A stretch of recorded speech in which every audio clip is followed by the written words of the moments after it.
क्या सिद्धार्थ तिवारी के कांग्रेस छोड़ने से रीवा में कांग्रेस 3 सीटें हार गई? रीवा की राजनीति में एक सवाल लगातार चर्चा में है। अगर सिद्धार्थ तिवारी कांग्रेस नहीं छोड़ते तो रीवा में कांग्रेस 2 से 3 सीटें और जीत सकती थी। राजनीतिक जानकारों के बीच यह चर्चा काफी गंभीरता से हो रही है।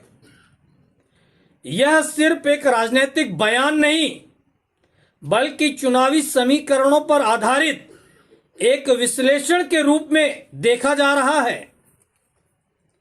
सबसे ज्यादा चर्चा 2 सीटों को लेकर है, मऊगंज विधानसभा और गुड़ विधानसभा।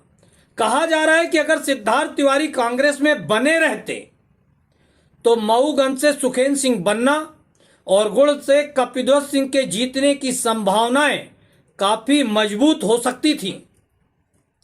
राजनीतिक विश्लेषकों का मानना है कि सिद्धार्थ तिवारी के कांग्रेस छोड़ने से वोटों का बिखराव हुआ और इसका सीधा लाभ भाजपा को मिला। रीवा लोकसभा क्षेत्र में कांग्रेस का जो संभावित वोट बैंक है वह विभाजित हो गया। इसी वजह से यह तर्क भी दिया जा रहा है कि भाजपा को रीवा लोकसभा क्षेत्र में 3 सीटों का इजाफा हुआ।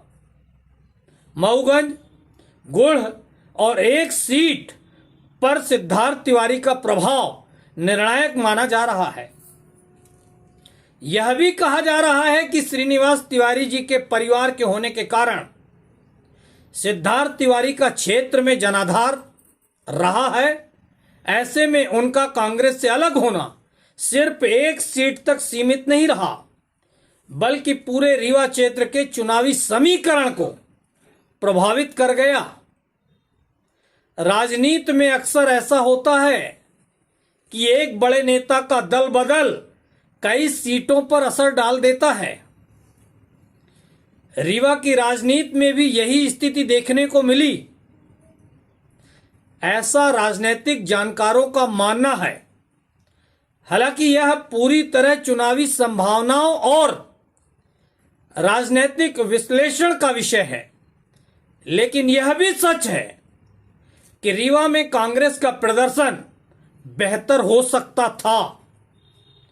यह चर्चा लगातार जारी है। अब बड़ा सवाल यह है, क्या कांग्रेस ने आंतरिक असंतोष के कारण मजबूत राजनीतिक समीकरण खो दिया और क्या भाजपा को इसका सीधा लाभ मिला? रीवा की राजनीति में यह सवाल अभी भी चर्चा का विषय बना हुआ है।